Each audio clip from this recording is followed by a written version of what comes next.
let's say I have the integral of x squared cosine 5x. And I want to do this by parts. Maybe my instructions told me to do it by parts. Maybe I've done enough practice problems that I can see this is something times something. That's a good sign for an integral by parts. Let's try that out. I need to choose my u. Let's try making u equal cosine 5x.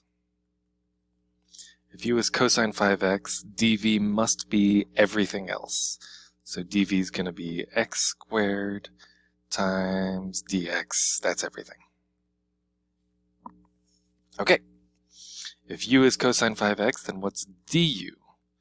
Du is the derivative of this with an extra dx on there. What's the derivative of cosine 5x? It is negative sine 5x times the derivative of the inside is 5 dx. I gotta remember the chain rule. If dv is x squared dx, then what's v? V is the integral of dv. What's the integral of x squared? It is 1/3 x cubed. I made a big deal about we don't have choices in this part. The integral has a plus c. You basically never want the plus c, but there will be occasional times, like when I pick my v, it's not the antiderivative of x squared, it's an antiderivative of x squared. You basically never want the plus c, but I could put plus 2 or plus 1. The only reason I would ever really want that is if it immediately cancels something. I don't know if we're ever going to do an example like that. Maybe I can work one of those out.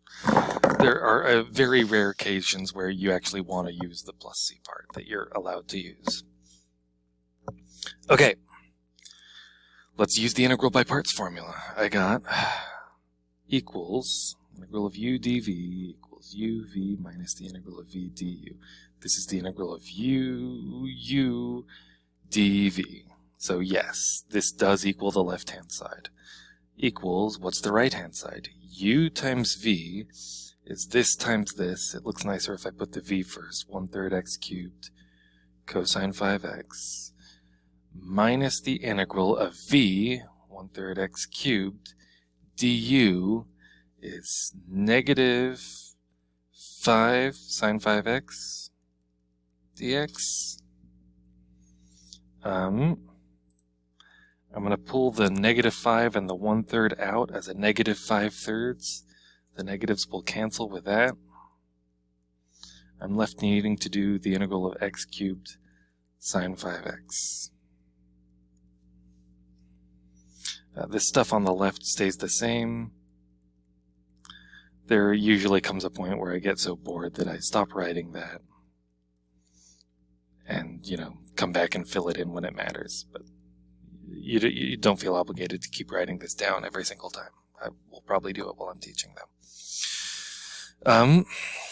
Okay, we did the integral by parts. We changed that integral into another integral. We want to take a second and say, did we make progress? Is this problem any better? The cosine got turned into a sine. Is that easier? No, cosine and sine I want to read as being the same difficulty level. Like one has a negative and the other one doesn't, but that doesn't make it harder, usually. Like, I guess maybe a little bit, but not a significant amount. The minus sign is a thing we can deal with. The x squared got turned into an x cubed. Is that easier or harder? Well, I want to say it's worse. Like, this feels like we haven't made progress. And we haven't. And this was a bad choice of you. And if you want to skip to the next video and see a better way of doing this problem, go for it. But I want to take this chance to learn one more thing. So A, this was not a good choice of you. You wind up taking the derivative of one part and the integral of the another part. And you want the integral to be doable, and you want the derivative to be something that makes something that gets better.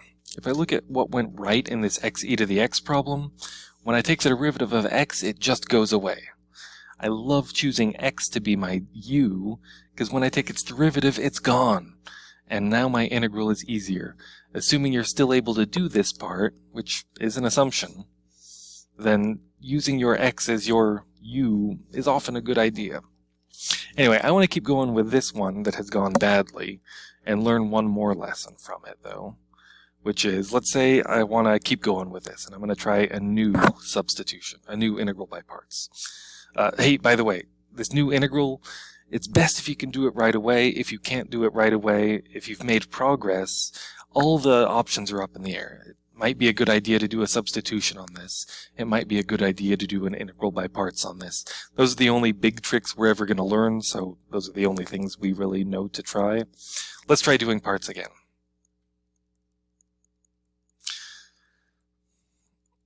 Doing parts twice in a row is way nicer than doing substitution twice in a row, because we don't have to switch letters again. After a U substitution, now our formula is in terms of U. We can't use the letter again. For parts, we can use the letters U and V again, because I don't have them written in here. What do I want to try for U? Let's say we learned our lesson, and we're going to let U be x cubed. So what's dv? dv must be everything else in this integral. dv is going to be sine 5x again? Or sine 5x now, I guess? If u is x cubed, then what's du? The derivative of x cubed is 3x squared. I gotta put the dx on there. Don't forget this dx. People forget this dx, and it's not like important, but it helps keep things straight. It's usually good to have it there. Make sure that every time you write down an integral symbol, you have a d something that goes with it. And writing that dx keeps that straight. Okay, dv is sine 5x. What's v? V is I need an integral of sine 5x. The last video I made a big deal about being able to do things like this in your head. This is why. In the middle of an integral by parts, at a place like this, it's really nice to just be able to write down the answer. The integral of sine is negative cosine, and I need to divide by that 5, because when I take the derivative, it's going to poop it out. Oh hey, I forgot to put that dx. While I was making a big deal about put those dx's, I had already messed that up. In these formulas, the d things should have the d things. This dx goes with that du. This dx goes with that dv. I could put plus a constant here. It's almost never a good idea to do that. Cool. What's my new thing going to be? I got equals that first thing plus 5/3 times. That 5/3 is on the integral because the integral of u dv is becoming uv minus integral of v du. That 5/3 needs to be on both parts of this. This is a big mistake to make. I get u times v is x cubed times negative 1/5 cosine 5x. That's supposed to be a 5 here. Minus the integral of v du. Negative 1/5 cosine 5x times du is 3x squared dx. And the 5/3 is on the whole thing. Let's try and clean that up. I got 5/3 times negative 1/5. The 5's cancel. So I'm left with negative 1/3 x cubed cosine 5x. Oh, that was bad to say that cancels because the 5/3 is also on this guy. Minus 5/3 times negative 1/5 times 3. I can pull all these constants outside the integral. The negative parts cancel. Also these 5's cancel. Also these 3's cancel. So, oh, everything's gone. I'm just left with the integral of cosine 5x times x squared. Have I made the problem any easier? Well, hey, this cosine 5x x squared was the original problem. Also, this stuff on the left, the original thing here is now, let's copy that down.